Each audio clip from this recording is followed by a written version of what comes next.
Welcome to the Soul Script podcast. Here we explore how to unlock the power of our story. Our journey here on earth can be one of deep passion, intentional creation, and personal transformation. The only thing holding us back is our stories. Come and join me as we rewrite and reignite. Welcome to the 6th episode of the Soul Script podcast. You are listening to the second episode of basically a 3-part series where we're talking about intention. So we started off with intuition and now we're moving into intention. This podcast is in an intentional order because when we put intuition and intention together, we really do get magic. And that is our subject for our next episode, episode number 7. It's not just magic, but it's the key or one of the most important keys to manifestation. And if you don't know what manifestation is, essentially it is bringing your hopes, dreams, and greatest aspirations into reality, into a very tangible form. So we're going to go into that next time. Previously on our podcast, we talked about a completely different form of intention, but I thought it was so beautiful how it came into my awareness as I was actually preparing for this episode, talking about more of the nitty-gritties of daily intention. I saw a new definition of intention in regards to healing wounds. And so we went into wound healing. I think it's perfect that we had that podcast episode before this one, because when we heal our wounds, we can so much better tune into our intuition. And then therefore we can use intuition mixed with intention to create just a beautiful and full life.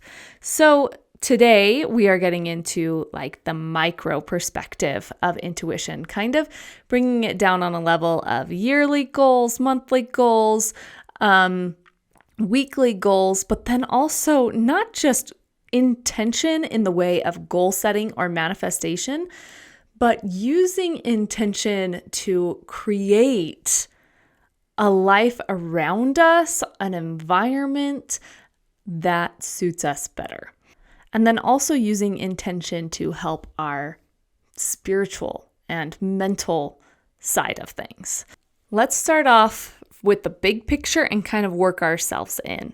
And one of these big picture intention setting traditions that we have as a society is New Year's resolutions.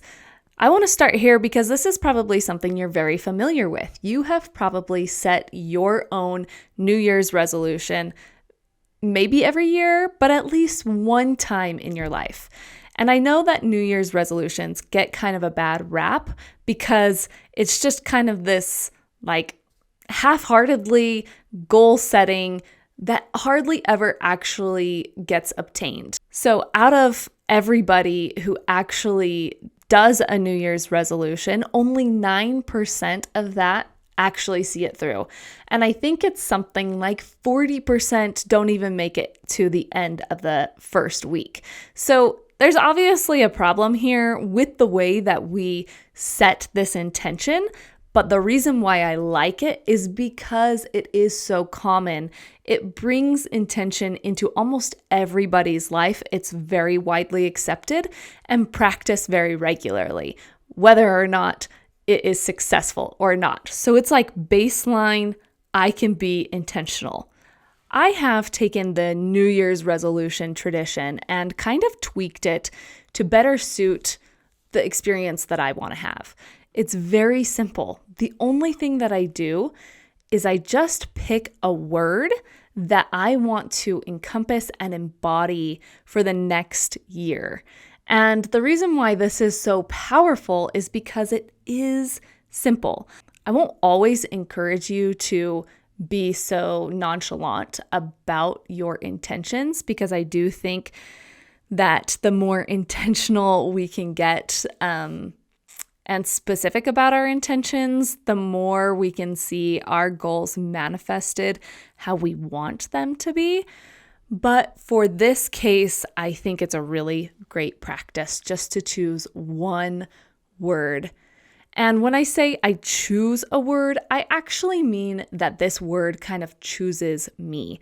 I very intentionally set time aside to be able to receive this word intuitively.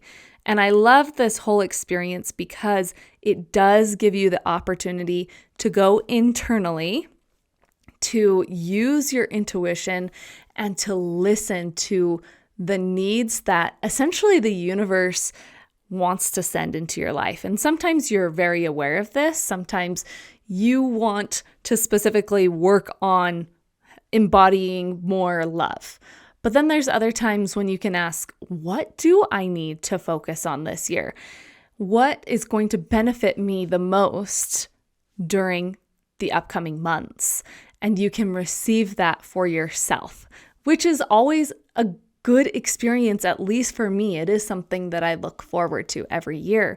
So we can take the idea of a New Year's resolution and simplify it into one single word.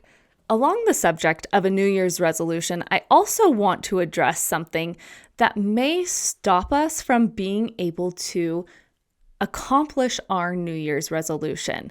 And this is because I feel like timing is really important when it comes to setting goals or setting intentions, because when we set intentions, we essentially are inviting change into our lives.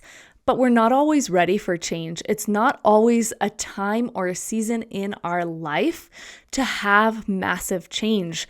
There's times when you're really externally working, being very action-oriented, and then there's other times when you go internal.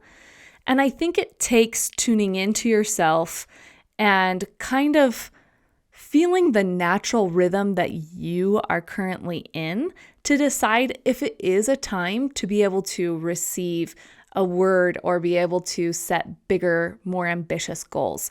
And I really like to follow the natural pattern of nature around me. So the time that we should be setting our intentions, if we're following the natural pattern around us with nature, is when we are sowing our seeds in the ground. So springtime is a great time to be setting intentions rather than the dark of winter. Traditionally, the dark of winter is not a time when you're outside, you're not getting and preparing the ground to be able to sow your seeds and eventually harvest them. It is a time when everything is dormant, when our plants, the trees, and animals are hibernating or going to a place to rest. And if we want to follow that, we should also be in a place of rest. And I will tell you that I am not very good at this. This is something that I have had to learn through the years, is the value of rest. Our ground has to rest. Our trees have to rest. The trees have to lose their leaves so that they can then be more abundant and grow well in the spring, summer, and then eventually go back into hibernation in the late fall. We should be resting when it comes to winter time. And so it's my personal belief that this is not a time to set goals.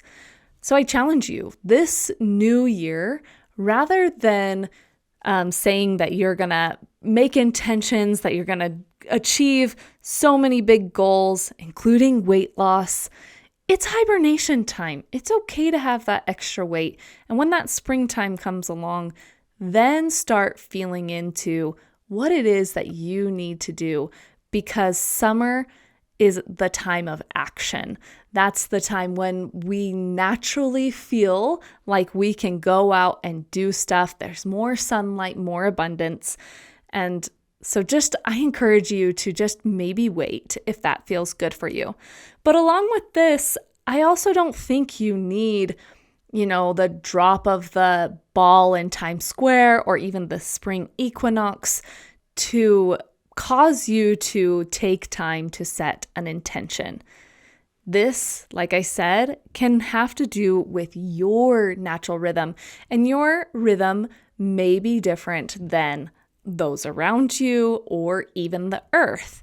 It could be a time in your life that you are ready for change, that you're ready for more awareness in your life. And I find this happens most when somebody's going through a big transition time.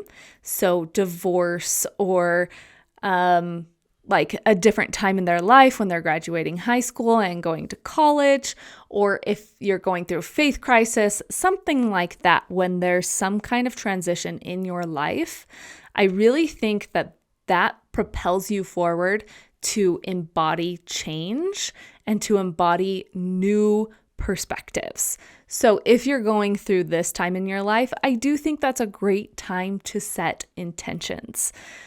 Now, we know that intentions can be very, very specific. I remember learning in college, they needed to be measurable, achievable, time-bound. I can't even remember them all, but that's how you set goals, right? Or they can be very simple, like just setting a word.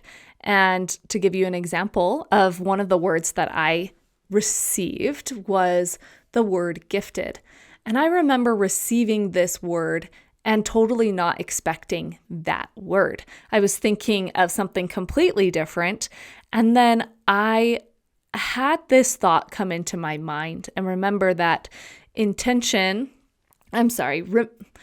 remember that intuition comes to us in different ways, maybe at different times, or maybe depending on you specifically. Sometimes it comes to your mind, sometimes it comes to your heart, sometimes there's a knowing, maybe a thought, a vision, a feeling in your body. And this time there was a thought that came into my mind, and it was just the simple word. It was gifted. And so that information that I received in my mind was backed up by a feeling in my body. And that feeling was just a fire in my chest, kind of this rising sensation that told me that this thought that had come into my mind was not random, but it was actually meant for me. And that this word was the word that I was meant to, or that I could choose into for the next year. And that year was full of beauty. It was a year that I was chosen to be part of a campaign with a major company in the area. This caused me to dive into something that I had always enjoyed, but I didn't necessarily completely know what to do. I hadn't had a lot of experience with it. This area is photography and videography. It had always been something that I enjoyed doing, but I had never done professionally. So I was given the opportunity to grow in my gifts at like an expedited speed. And long story short, this practice that I had working for this company gave me many, many opportunities that I had no idea would come in the future. And because I had that experience, I was able to recognize, hey, this is something I'm pretty good at. But not just that, it wasn't just career gifts, it was also spiritual gifts. It was a time that really opened my eyes to all of this, everything that I'm talking to you about today. And I learned about my intuition, and I learned really how to tune in. I learned actually how to tune into other people, and that I had the ability to feel them, which is something that I've experienced basically my whole entire life, but I didn't recognize it for what it was. I started gaining a much bigger understanding of my spiritual gifts, and that ultimately has brought me here where I am today. So just choosing one word simply invites experiences to come into your life so that you can understand maybe that word or the feeling of it, or cultivate it inside of you. I challenge you to do this year, whether you feel like it's good at New Year's or where you want to do it at spring, or there's a specific time in your life that you just know it's time to do it. I encourage you to do this. Just be thoughtful and use your intention to receive a word. There are two more things that I want to talk about when it comes to kind of this yearly intention setting, and then we'll move on from there. Don't shy away from the obstacles that come up as you set this yearly intention. Those obstacles are coming up in order to fulfill this intention that you have set. Sometimes we have to have failures or obstacles in the path that lead us down a different road so that we can, maybe have a new perspective that we didn't have before, so that we can understand a concept better. And so when you have an obstacle that comes into your pathway as you set any kind of intention, know that it is for a purpose and it is for a reason, and do not run away from it. Lean into it, follow it, and especially where you feel resistance is the place where you're really going to want to lean into. The last thing that we're going to talk about is just to celebrate. Celebrate the whole journey. See the little tiny things that you learn along the way and celebrate them. Even if nobody sees it and it's just you and you're the only one who's along this pathway, celebrate it. Take yourself out to a nice lunch. Just take a minute to breathe in deeply and say, wow, look at everything that you've done. Appreciate it and take time to celebrate. Now, I have a really good friend who not only chooses a word for the year, but she also does this monthly kind of catch up on whatever the last month held for her, and then a monthly planning. And so she usually chooses a word, and the way that she chooses this word is through like an affirmation deck of cards that she intuitively picks out. I think that this is one way that you could set an intention monthly and also just kind of take note of where you are, what's working, what's not working, and how you're going to move forward. And these could be like subcategories of the word that you set for the year. You can also take it weekly. Maybe once a week you sit down and you just think about the experiences that you want to have for the week.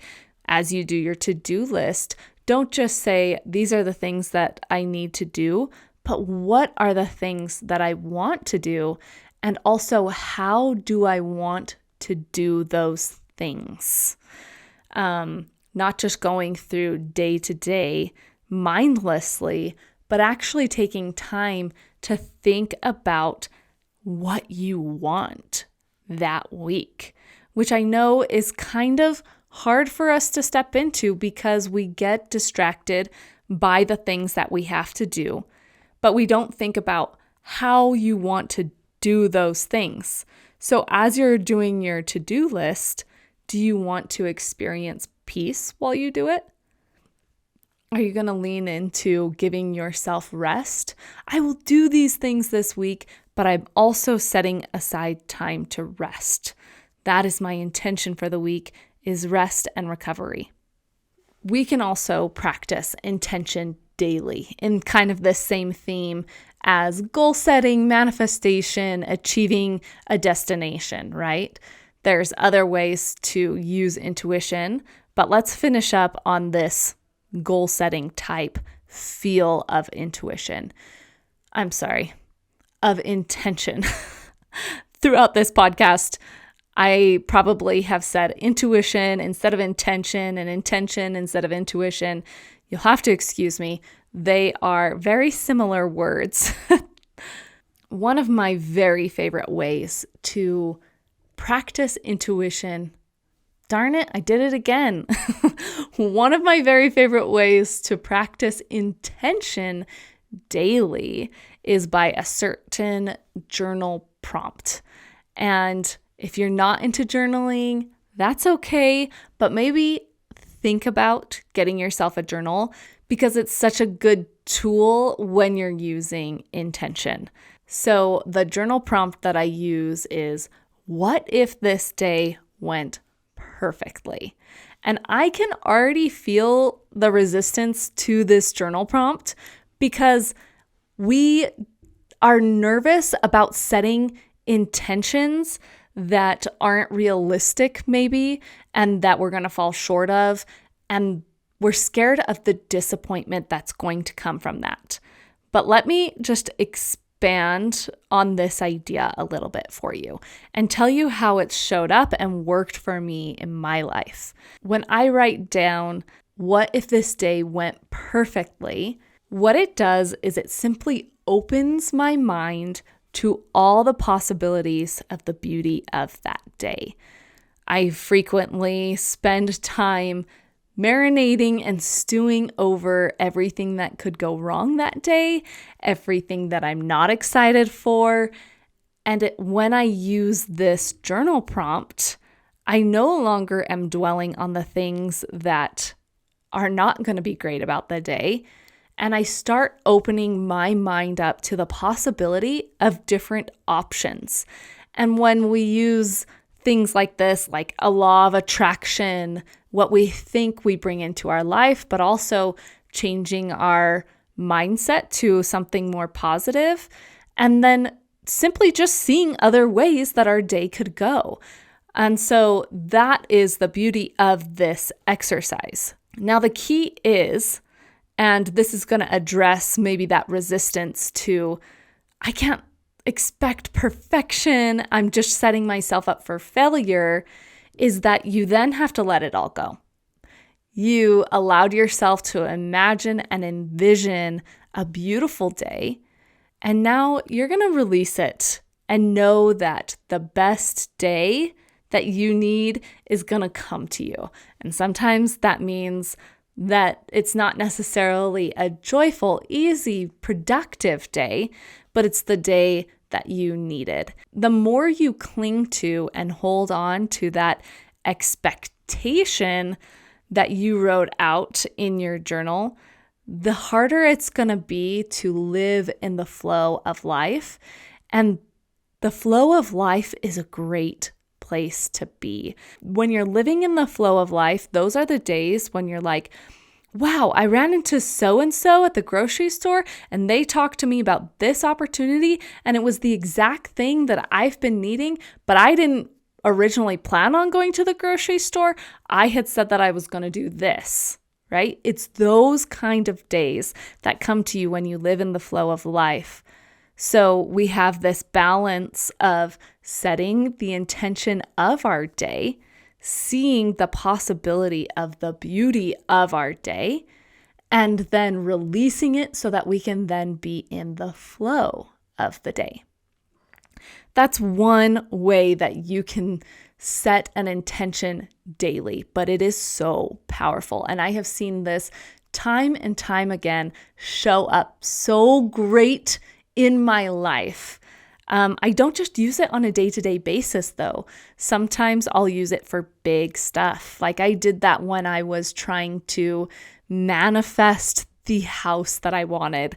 I wrote out like a 2-page document that was full of everything that I wanted in my house and how it would be perfect. And I didn't leave anything out. I had our budget. I had our yard, I had the number of rooms, a study, an office, like the feel that I wanted it to have. I had ideas of the kind of experiences that I wanted to have. I wrote it all out, every single thing. And I have to tell you that miraculously every single thing came into my life, came at perfect timing, and the house was exactly what I needed it to be and what I wanted it to be. And so we are leaving on a month-long trip here in just a few days. And you best believe I did the exact same thing for this trip, starting with getting to the airport, moving through the airport, the kind of attitudes we would have and the experiences that the kids would have, and our flights, and how we would sleep on the plane, and how we would make it safely to the Airbnb, and the Airbnb would be like this, and it would be safe, and it would be clean, and Andrew would be able to work while we were there. Just everything that I needed and everything that I wanted, listing it all out. And now that I've listed it all out, my only job is to release it all to the universe and allow it to be whatever it needs to be. Intention setting, or using intention in your life, doesn't always have to look like goal setting, though. There's a more spiritual aspect to it, and just kind of I don't even know how to say this, just a beingness with it, if that makes sense. Maybe it will after we go into this a little bit. But essentially, intention setting, I think, is a way to come back to center, to tune into your heart, to put thought behind what it is you want, and to create a beautiful, intentional life rather than just letting life take you wherever it wants to go. You do have a say in your life, and intention setting is simply that, bringing you back to center so that you can co-create with God and you can create the life of your dreams. I'm sure you've heard of Marie Kondo, who kind of swept the nation with a beautiful way of bringing intention in your life. And she talks about it in her book, which is titled The Life-Changing Magic of Tidying Things Up. And I really, once again, like New Year's resolutions, enjoy this and am excited about it because it was so commonly accepted.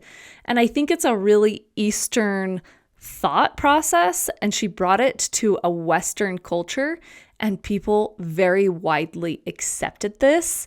And I love to see that when it's no longer this woo-woo concept, but it's being brought into an everyday life, and people realize and recognize the importance of it. So her method was about creating an environment that was pleasing, that had chi and had flow. And so in order to do this, she encourages you to pick up an item and to hold it close to you and just simply ask the question, does this bring me joy? And if it didn't bring you joy, then get rid of it. And that was using intention to create a joyful environment. That is another way that we can use intention, is in our clothing, in the way we do our hair, in the jewelry that we wear, in the way that we talk to others, in the way that we spend our time. All of these can be very intentional. Now, we're going to talk about one of my very, very, very, very, very favorite ways of using intention, even more so than my journal prompt, which is up there on favorite ways of using intention.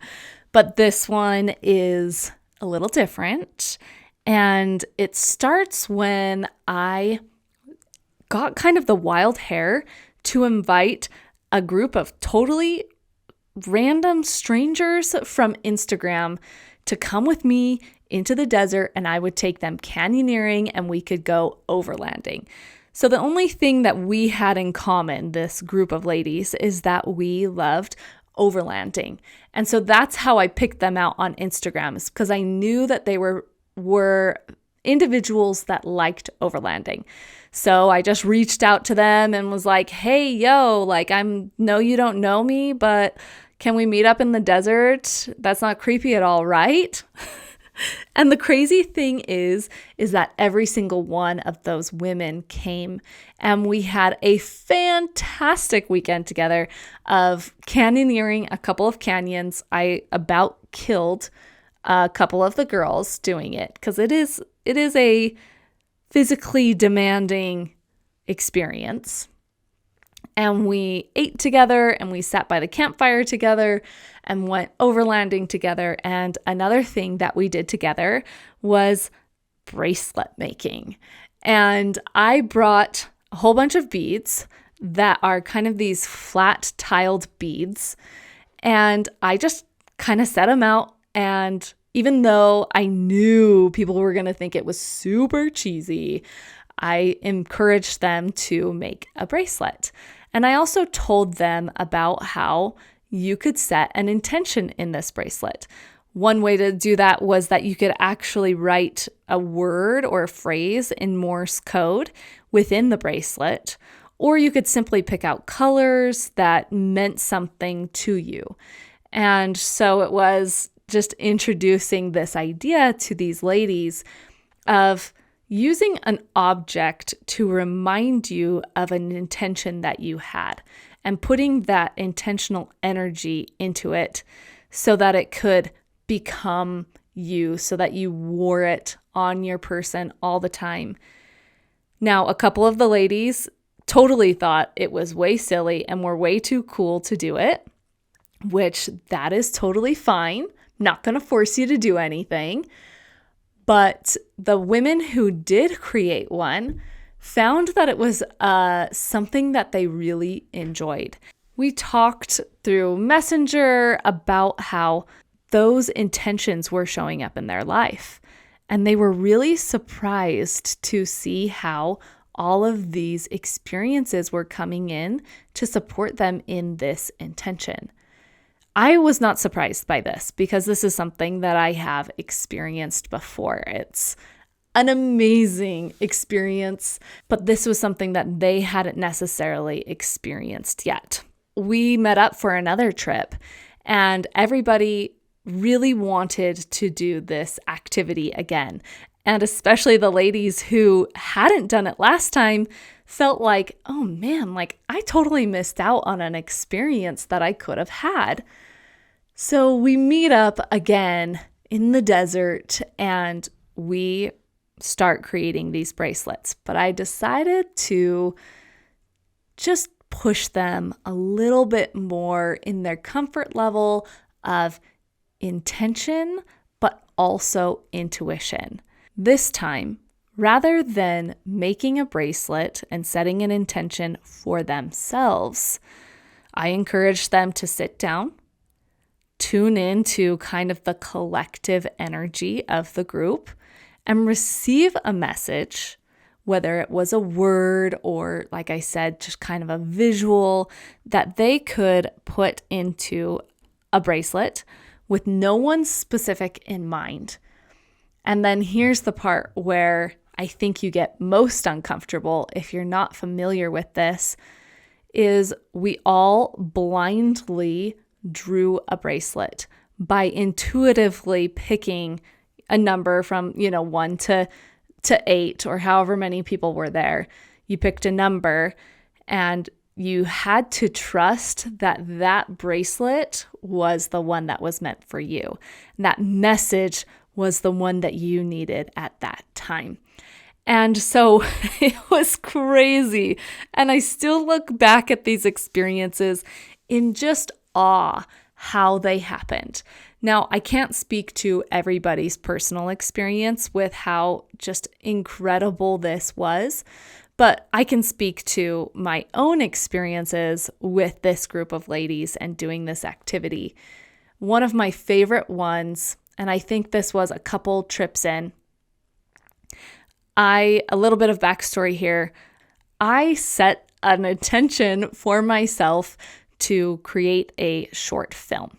I just wanted to push my boundaries a little bit, get uncomfortable, and practice making a film that was very thought out rather than what I had previously been doing, which was kind of just a recollection of our adventures that we had had as a family.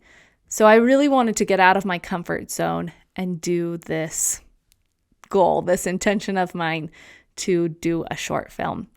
And I was kind of in that beginning stages of getting things up and off the ground. And I had reached out to multiple companies, people, to get sponsored or to see if people wanted to be included or to just get help with this project because it was such a big and daunting project in my mind because I had never done anything like that before. And I was getting so frustrated with this idea and I felt so uncomfortable moving forward because I had so much self-doubt in my ability to do it. And I did not want to move forward on my own. So now we're on this trip together as these ladies and we're doing this bracelet exchange. And I create a bracelet that came to my mind. And this bracelet had the Morse code word crowned in it. And essentially, when I think of being crowned, it's like stepping into your feminine divinity, your feminine energy, and just kind of taking ownership as a woman, that you are a queen, that you are worthwhile and valued. And so that was the energy that I was putting behind this bracelet. So we go to draw all of our bracelets, and I'm the one who can see all of the bracelets. And so I'm just kind of sitting there and decide I will take whichever one is left. So it gets down to the wire and everybody's picking their thing. And there's only a few bracelets left. And there's one bracelet that I hated the look of. It made me feel sick looking at it because it was black, red, white, and then there was this random chunk of just 4 blue beads at the end that it almost felt like somebody just kind of stacked onto the end because they didn't know what else to do with the bracelet.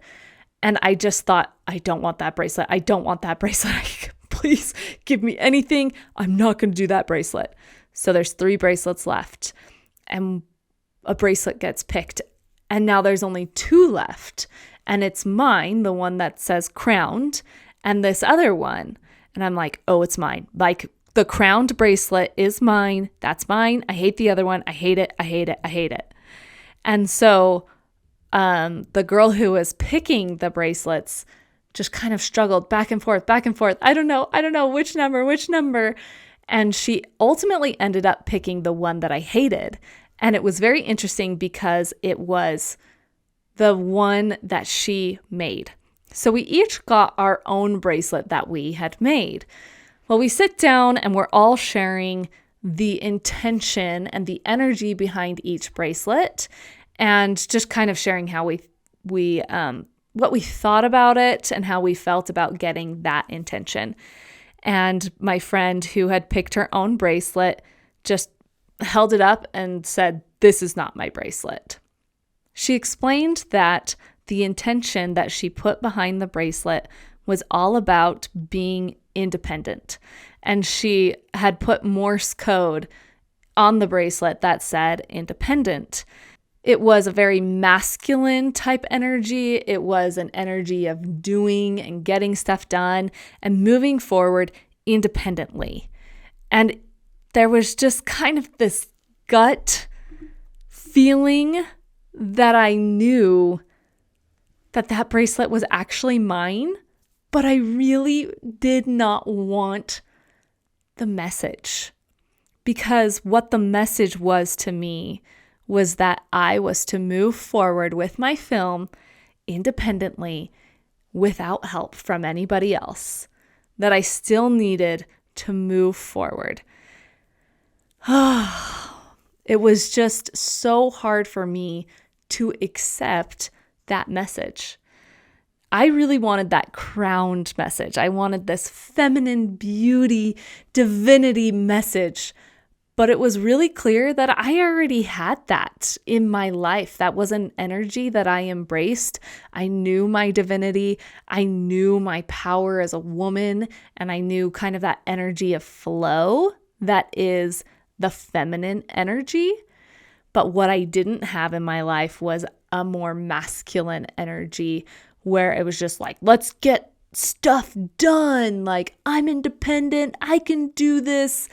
My friend, on the other hand, was the opposite of me. She was really strong. She was very independent. She has had lots and lots of experiences in her life that have allowed her to really step into being independent, strong, and having that more masculine energy. And remember, I don't mean masculine as in male and female, but I mean there's the flow of life, which is a feminine energy, and then there's like the doing of life, which is a masculine energy. So she has this energy. She understands it. And here I am. I have this energy and I understand it. And it was really clear that we needed to exchange bracelets. Well, after our trip, our year went on and we all stayed in touch.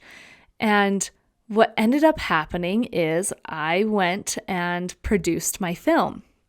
And this friend who gave me this bracelet came out and she actually supported me in it. She was just like, hey, I'll just do whatever you need me to do. Like, if you need me to just hold your stuff while you're doing it, I'll help you. I realized that that means that I had help and support. I didn't do the film by myself truly, but I did have to decide to move forward with uncertainty and independently. My friend came out and helped me, and it was a wonderful experience together. And then shortly after that, she got pregnant. And one of my traditions is throwing a mother's blessing rather than a baby shower. This was something that I had seen done within my kind of spiritual friend group. And I loved it so much because at a baby shower, we really support the babies and kind of them coming into this world. But we don't really give mama the support that she needs. And so I ended up throwing her a mother's blessing. One of the traditions of a mother's blessing is actually creating a flower crown that everybody helps to make, and each flower that gets placed in the crown has an intention given by somebody in the group. And so she quite literally got crowned as she stepped into this divinity and this femininity of motherhood. That is how intention shows up in your life. It's not just goal setting. It is just total life-altering, beautiful things that need to come into your life, learning, growth, all of the things. It is so much more than just goal setting.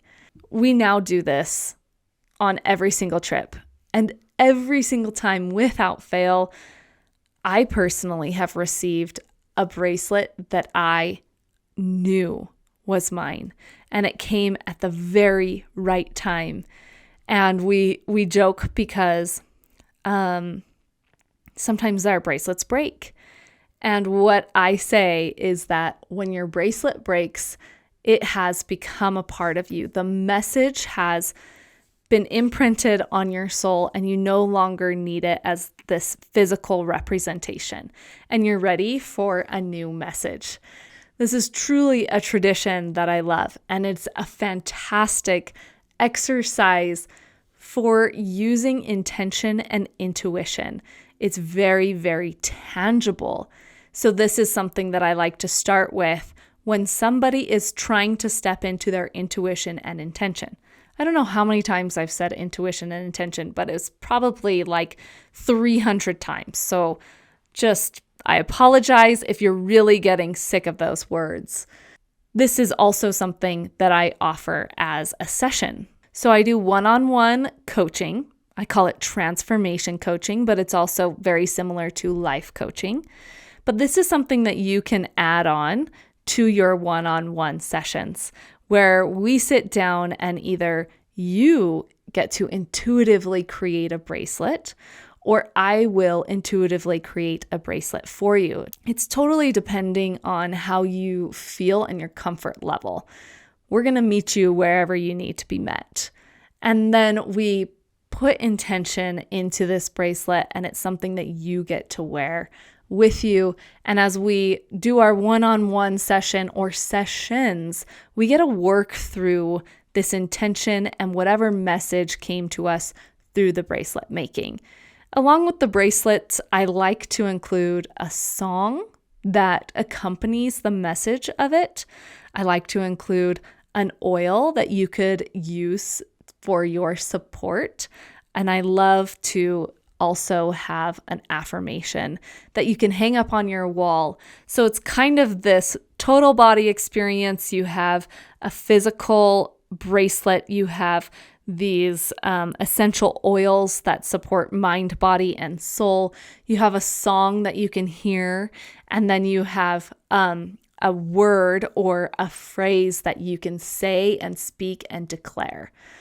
So if you're interested in this experience, I would absolutely love to do this with you. Like I said, it is something that I enjoy very, very much, and it is something powerful that I think is a very great beginning step to stepping into your power and your abilities. Hopefully this was a insightful podcast episode of intention. And hopefully you left with some takeaways that you can use right now. Having an intentional lifestyle will create the life that you want, that you dream about, and not just the life that you need. Thank you so much for joining me on this transformative journey today. If you found this episode inspiring and thought-provoking, don't forget to hit that subscribe button and share with someone in your life who's ready to embrace their own hero's journey. Speaking of transformation, if you're looking for personalized guidance to rewrite your life's narrative and ignite your true potential, be sure to explore our one-on-one transformation coaching services at soulscriptstudio.com. Your support makes a world of difference. Until next time, keep rewriting and reigniting your story.